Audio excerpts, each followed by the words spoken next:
അങ്ങനെ നമ്മുടെ Vietnam trip start ചെയ്യാണ്. This is day 1. Cochin international എയർപോർട്ടിൽ നിന്നാണ് നമ്മുടെ ഫ്ലൈറ്റ് ഉള്ളത്. രാത്രി ഒരു 2 മണിയോടുകൂടെ നമ്മൾ ഫ്ലൈറ്റിൽ കയറിയിട്ടുണ്ട്.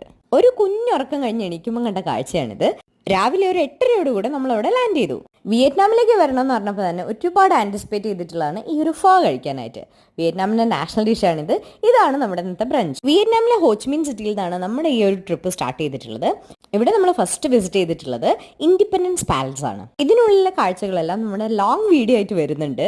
അതിനുശേഷം നമ്മൾ നേരെ പോയിട്ടുള്ളത് സൈഗോൺ സെൻട്രൽ പോസ്റ്റ് ഓഫീസിലേക്കാണ്. ഈ പോസ്റ്റ് ഓഫീസിന് തൊട്ടടുത്താണ് നോട്ടർഡാം കാത്തഡ്രൽ ഉള്ളത്. പക്ഷേ ഇപ്പം റെനോവേഷൻ നടക്കുന്നതുകൊണ്ട് അത് ക്ലോസ്ഡ് ആണ്. ഇത് വിയറ്റ്നാമിലെ പ്രസിദ്ധമായിട്ടുള്ള ഒരു ഓപ്പറ ഹൗസ് ആണ്.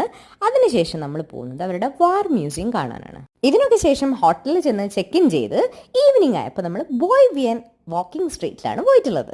ഹാപ്പി കോർണർ എന്നറിയപ്പെടുന്ന ഈ സ്ട്രീറ്റിൽ നിന്നാണ് നമ്മൾ ഡിന്നർ കഴിച്ചിട്ടുള്ളത്. അങ്ങനെ ഡേ 1 കഴിഞ്ഞു. ഇനി ഡേ 2 കാണാം.